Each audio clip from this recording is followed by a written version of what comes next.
everyone, today I will tell you about body movements. So first, what is movement?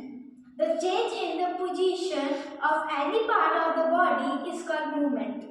अपनी body का कोई भी part की position, जैसे मेरा हाथ बिल्कुल स्ट्रेट है तो मैं यहाँ पे कर दूँ तो ये मैंने अपनी बॉडी की जो हाथ की मूवमेंट है उसको चेंज किया है।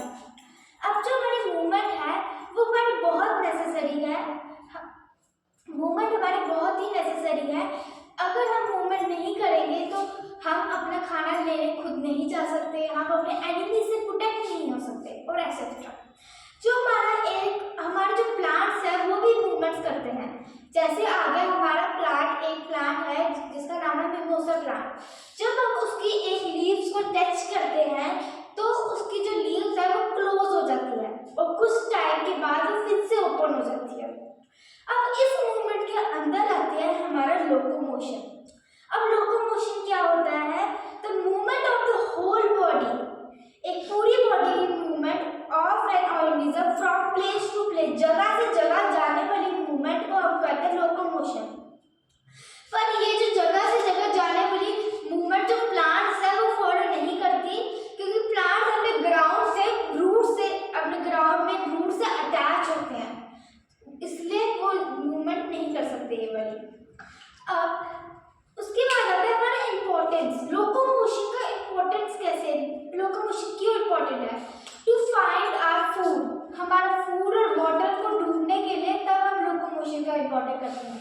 उसके बाद to protect us from enemies, protect themselves from enemies, हमें अपने आप को एनिमी से बचाने के लिए मूवमेंट करते हैं। To move from unfavourable environment to favourable environment, अगर हम कहीं सोचो गैस करके अगर हम कहीं रेगिस्तान में फंस गए हैं तो अगर हम मूवमेंट ही लोकोमोशन परफॉर्म ही नहीं करेंगे तो हम अपने फेवरेट जगह जीवित रह सकते हैं, उस एनवायरनमेंट में हम कैसे आएंगे?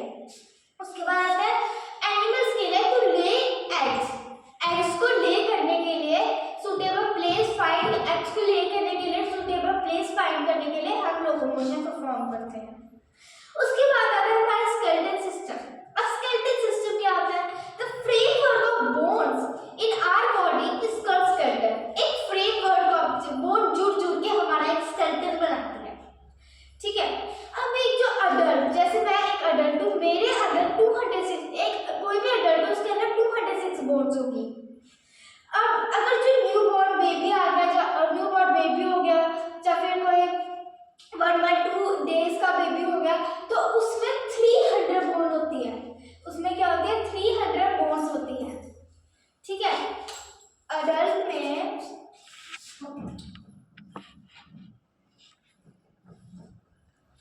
में होती है हमारी 206 बोन्स और एक बेबी में होती है हमारी 300 बोन्स। अब एक क्वेश्चन आता है कि ये जो हमारे अडल्ट में 206 होती है और बेबी में 300 बोन्स क्यों होती है? हमारे अडल्ट में भी 300 नहीं होनी चाहिए, क्यों ऐसा क्यों होता है? क्योंकि हमारा जब हम आस्ते आस्ते बड़े होते जाते हैं तो हमारी जो 3-4 बोन है वो फ्यूज जुड़ जाती है और एक लंबी सी बोन बना देती है। छोटे बच्चों के इतने छोटे छोटे हाथ होते हैं तो वो बड़े कैसे होते हैं कि वो जो जुड़ते जुड़ते बड़ी बोन बना देती है, ठीक है। अब उसके बाद है फंक्शन ऑफ स्केलेटन। अब हमारे स्केलेटन सिस्टम की क्या फंक्शन है? सबसे पहले हमारी बॉडी को शेप देता है, वो हमारी बॉडी को सपोर्ट करता है। वो अगर हमारी सपोज बॉडी में बोन्स नहीं होगी तो हमारी बॉडी की क्या शेप होगी? उसके बाद वो हमारी बॉडी को सपोर्ट करता है ताकि आप स्टैंड हो सके, कहीं चल सके, ठीक है। उसके बाद सेकंड आता है वो जो हमारा स्कल है, जैसे दिस पार्ट, ये जो हमारा स्कल है ये प्रोटेक्ट करता है। इसके अंदर क्या होता है? स्कल के अंदर ही होता है, ऐसे कुछ बनाने पर स्कल के अंदर ही होता है हमारा ब्रेन।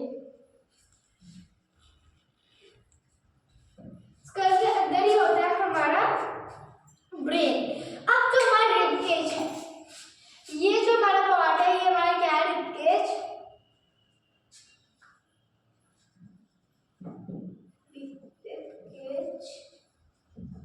ये इसके अंदर होते हैं हमारे लंग्स और ये हमारे लंग्स को और हमारे हार्ट को क्या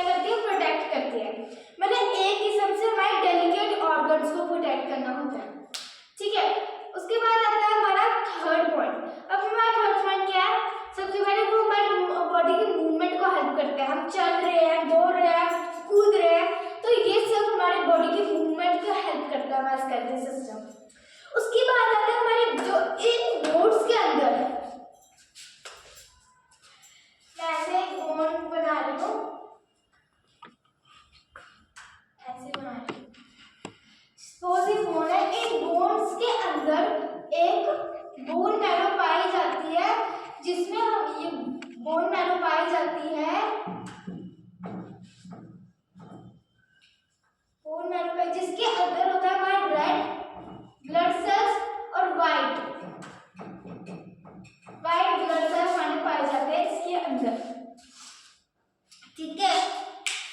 उसके बाद आता है हमारा पार्ट्स ऑफ स्केलेटल सिस्टम। है स्केलेटल सिस्टम के क्या क्या पार्ट्स हैं, उसमें सबसे पहले आता है हमारा स्कल। सबसे पहले आता है हमारा स्कल। सबसे पहले आता है हमारा जो हमारा सबसे ऊपर पहले पार्ट है।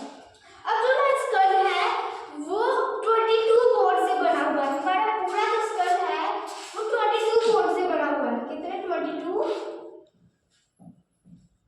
बोन्स उसमें यूज है।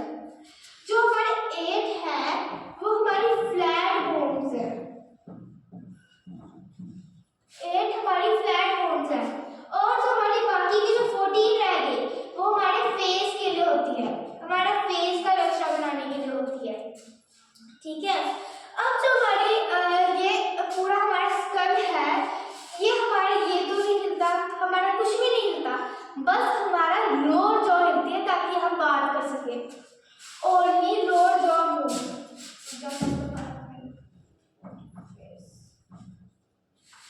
फेस के लिए होता है। उसके बाद हमारी लोअर जॉ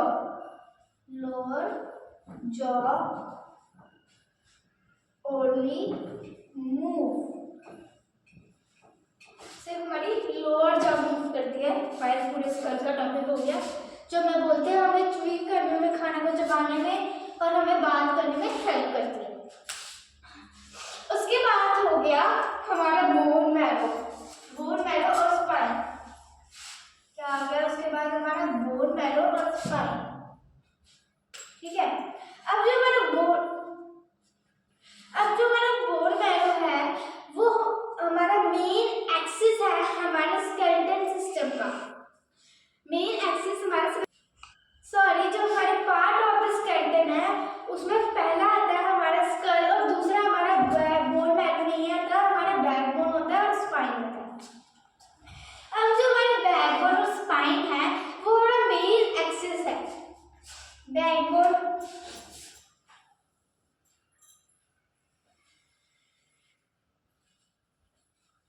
ये जो हमारी बैकबोन है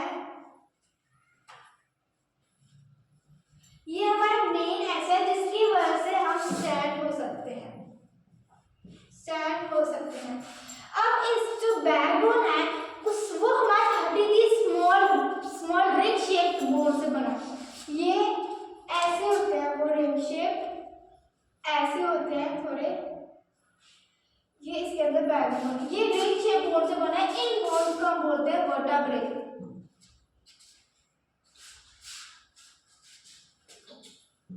वर्टेब्रे।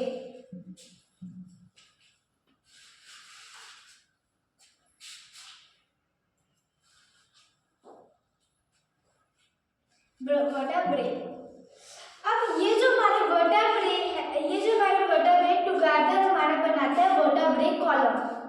एक वर्टेब्रे कॉलम हमारा टुगेदर बनाते हैं और इसी के अंदर होती है हमारी स्पाइनल कॉर्ड। ये हमारी स्पाइनल कॉर्ड होती है इस बैकबोन के अंदर, जो हमें ट्विस्ट करने में हेल्प करती है। उसके बाद आता है हमारा रिब केज। ये हमारा बैकबोन और स्पाइन के बारे में हो गया। उसके बाद आता है हमारा रिब केज। अब हमारी रिब केज है वो हमारे 12 पेयर्स ऑफ कार्व्ड बोन होती है इसमें, जिसको हम बोलते हैं ribs. 12 pairs of carved bone होती है रिब केज। इसमें 12 पेयर्स ऑफ कार्व्ड बोन होती है जिसको हम बोलते हैं रिब्स। अब इस रिब केज में ये मैग्नेट करता है हमारे लंग्स को और हमारे हार्ट को।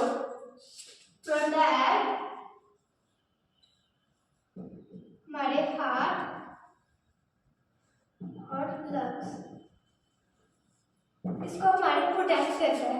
उसके बाद जो हमारी बोन में रिब केज होती है वो हमारा 10 पेयर, जो इसके 10 पेयर होते हैं वो हमारे ब्रेस्ट बोन हमारा चेस्ट बोन भी बोलते हैं उसको, उससे अटैच होती है। और 2 हमारी फ्लोटिंग बोन्स होते हैं जो फ्रीली बोन्स होती है उसको बोलते हैं फ्लोटिंग बोन। हमारे 2 होती है वो फ्लोटिंग बोन्स। ठीक है। उसके बाद